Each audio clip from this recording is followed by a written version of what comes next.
Right children, the next life process is excretion. So, nutrition, respiration, transportation and finally excretion. So, what is this life process? This is all about removal of wastes from our bodies. So, what are the waste present in our body? So, during the cellular activities that we have seen, during the cellular activities, whatever may be the respiration or whatsoever, in these metabolic activities, nitrogenous waste is produced during metabolic activities.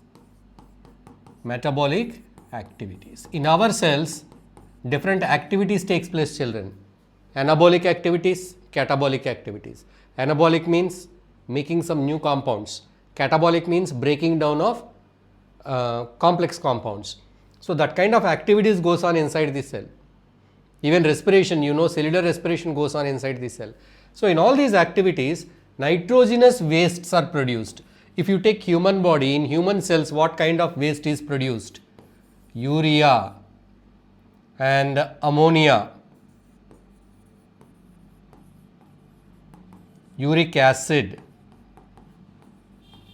So, these kind of waste materials, nitrogenous waste materials are produced. So, these compounds are nitrogenous compounds. So, these nitrogenous compounds are toxic to the cell environment. If they stay back inside the cell get damaged. So, they are to be excreted, they are to be removed out of the cell, right. So, not only one cell, say if human body, we have millions of cells, all these cells they produce this nitrogenous waste. How all this nitrogenous waste is excreted or sent out of our body? That is with the help of an excretory system. If we see in unicellular organisms like amoeba, this is only one cell. How the excretion takes place? So, what are the waste materials that are produced inside the amoeba? So, inside the amoeba, materials like carbon dioxide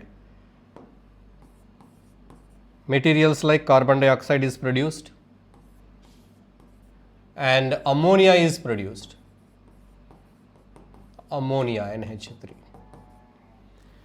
So, these compounds, these materials can be sent out with the help of a simple process called as diffusion. Diffusion, you all know diffusion.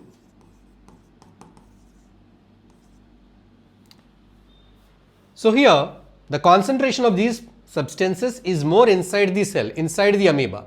The concentration of these substances is less outside the body environment. So, as it is a single cell, the excretion of this major waste takes place by simple diffusion. But in our body, in our case, it is not possible like that because we don't have only one cell. Simply we cannot send these materials out by diffusion because we have millions of cells, right. So, but whereas in case of amoeba, you can see that the main compounds like carbon dioxide or ammonia are sent out by diffusion. And they also have contractile vacuoles. They also possess contractile vacuoles, right. So, in nutrition we studied that they have food vacuoles to digest the food. In the same way, contractile vacuoles.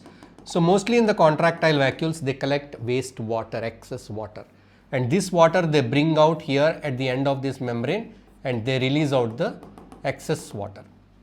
So, that is by the contractile vacuoles. So, amoeba they excrete by diffusion and by contractile vacuole.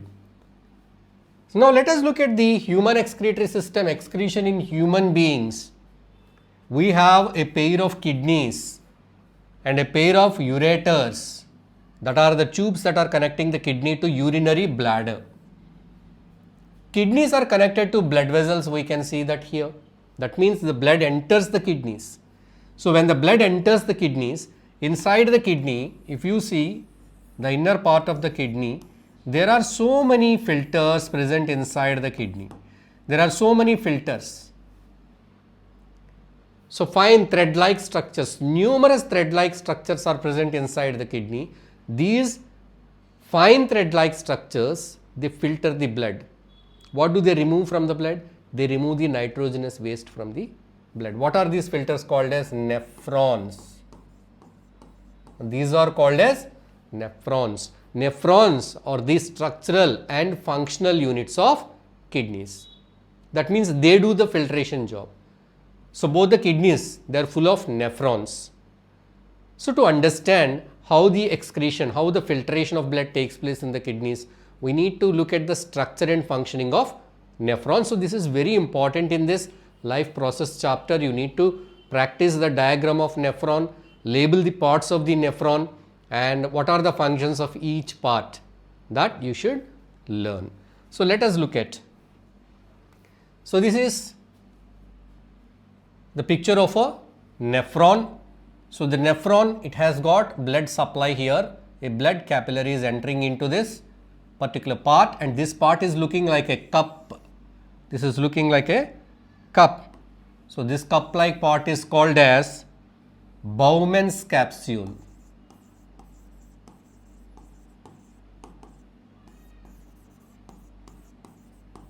Bowman's capsule.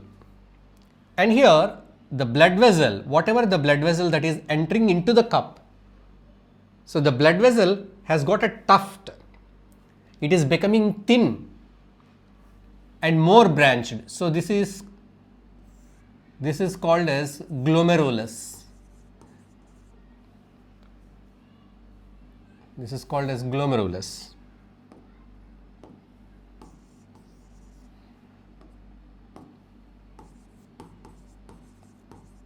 Glomerulus. So the blood with toxic wastes is entering into this cup, into glomerulus. So the blood vessel, it forms the glomerulus. It is entering into the Bowman's capsule. So this is the cup. So here what happens is that different components from the blood, useful components and waste components.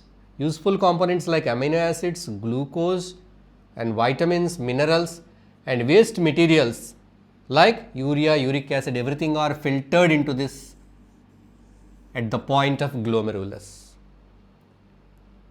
Right.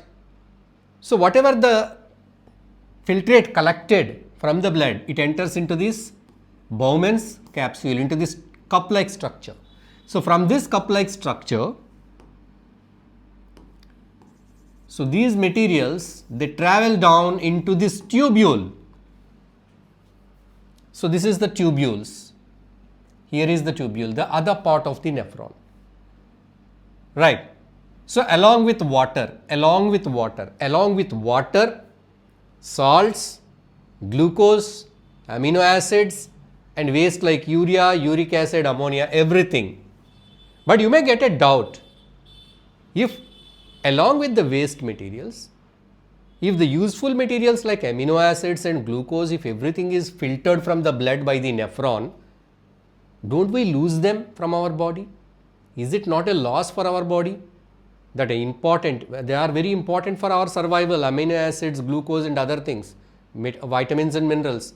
See, if we lose them by filtration, then how can we survive?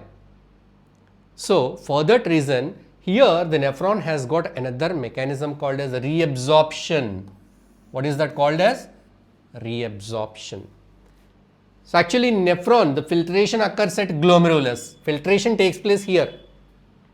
All the materials are collected into the cup and they are passed through the tube. All useful and waste, both materials.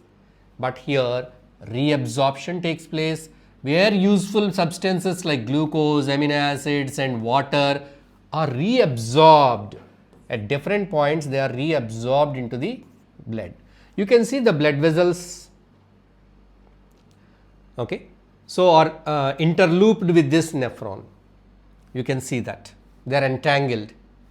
So into these capillaries, the useful materials are reabsorbed. What is that called as reabsorption? So all the useful minerals, vitamins, glucose, amino acids and most of the water, whatever the filtrate is formed, if all the filtrate is excreted out, if all the filtrate is sent out in the form of urine, we have to excrete liters and liters of urine, but it will not happen. Most of the water that is formed here after the filtration is reabsorbed. only a little amount of water with this nitrogenous waste like urea, uric acid, ammonia. With this nitrogenous wastes, little amount of water exits out into the urinary bladder. So here, like that, whatever the filtrate is formed here, whatever the filtrate is formed inside the kidneys, this filtrate, it passes through the ureters and comes into the urinary bladder. Slowly, drop by drop, the urinary bladder fills. So once it fills up to its maximum level, we get the feel of urinating. So we get the urge of urinating, and when these sphincter muscles are relaxed, we excrete urine. So what is urine? Urine is the water along with some salts and waste materials like urea. So the nitrogenous wastes and some salts along with water, that is the urine, which is formed by the nephrons of the kidneys. Right, children? So this is about kidneys and nephron. Now let us look at the excretion in plants. So plants do not have a complex mechanism or complex systems for excretion. Humans, we have very complex system, because in our body lot of nitrogenous waste materials are produced and they are to be immediately removed. Whereas in case of animals, whereas in case of plants, they don't have well developed excretory system. They have different mechanisms. They have different mechanisms for excretion, that is sending out the waste materials that are produced in their bodies. So they are entirely different. They don't have a particular or a specific system for that. Let us see. In plants, actually what are the waste materials? So the carbon dioxide and oxygen. Plants, they need carbon dioxide, they also need oxygen. So sometimes they take the carbon dioxide inside, and sometimes they may release it out also, and they release oxygen also, because oxygen is produced in the process of photosynthesis as a product. So the oxygen is released out by the stomata, the carbon dioxide is taken in, and the water is released out in the form of water vapor. Transpiration takes place. In plants, transpiration takes place. So in transpiration, water is released out in the form of water vapor, H2O. So that happens by stomata, right? But what about the other kind of waste products? So oxygen is also considered as a waste product for plant, not for everybody. We need oxygen, it's not a waste product. But for plants, it is a waste. That means it is produced in excess. So it is sent out through by the stomata. Now plants get rid of excess water by transpiration. Some waste products are stored in the dead cells of the plant and in the dead leaves, that is old leaves, yellowed leaves. So some leaves, after becoming old, they become yellow in color, right? So the leaves, whatever the old leaves, these leaves, they carry the waste materials. So by shedding these leaves, plants get rid of their waste. So the waste is stored in the yellow leaf, that is the old leaf, and these leaves, they shed and the waste is removed in such a way. Now some plants excrete waste substances by sending them into the roots and into the soil. So plants, they can send the waste into soil through the roots, and these wastes, they become as manure and useful for the plant or a soil fertility. They increase the soil fertility. So there are other methods of excretion, other ways how the plants get rid of the waste materials produced in their bodies. So that is, one is the vacuoles. Plants store certain wastes in cellular vacuoles. Inside the cells, there are some vacuoles, some cell organelles called as vacuoles. So plants, they store the waste materials in that vacuoles. In some kind of plants and trees, we see the formation of resins on their trunk, on their bark. Resins are a kind of waste materials. And in some cases like a rubber tree, we can see that latex that is forming out, gums and resins. So these are the secretions of the tree. They contain the waste materials. Plants also use these waste materials as a defense mechanism to protect themselves from the damage, from the environmental damage or from any other organisms like. So they use it for protection and waste management, right? So they are using it for defense, protection and waste management. So this is about the excretion of waste materials in plants. So by this we have completed all the different life processes, that is nutrition, respiration, transportation and excretion in human beings and in plants. Thanks for watching. Please like the video. Please share this video with your friends. Please subscribe to Gradebooster channel. Press the bell icon to get all the latest updates. Check the description to find links of other useful videos. Check the end screens for our new videos.